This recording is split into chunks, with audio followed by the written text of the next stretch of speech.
That was incoming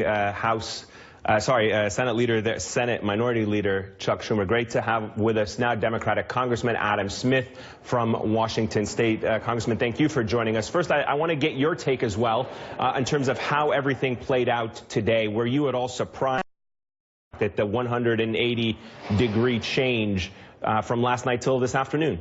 Not really. I mean, it was really an odd way to do it. And I agree with Congressman Brooks that, to bring this out the night before and spring it upon people. Most people don't understand how the Ethics Committee works. In fact, I've heard all day long that the Republicans were proposing to disband the Ethics Committee. That's not what they were proposing to do. They were proposing to disband the independent Ethics Committee, which I think also is a mistake. But there was still going to be an Ethics Committee in place. But this is not something you do the night before the vote and then spring on everybody. And I think the public reaction let them know that there was strong disapproval to this move. Public reaction is certainly one thing, no doubt about it. It was, very well documented. But do you at all give any credit to Donald Trump, President-elect Trump, for weighing in today and whether or not that tweet that he sent out today had an impact? Not to sound unfair, but no, I don't. Why not?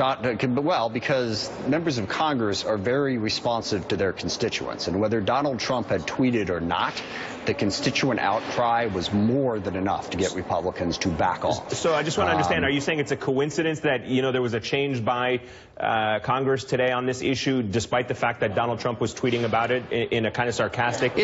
It's not a coincidence. I'm not sure how that word applies here. What I'm saying is that the backlash from the public carried far greater weight. And I think even if Donald Trump hadn't tweeted, the backlash from the public would have been enough to get them to pull it.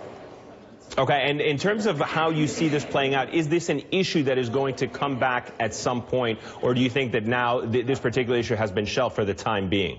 Well, I think the way they did it pretty much kills it.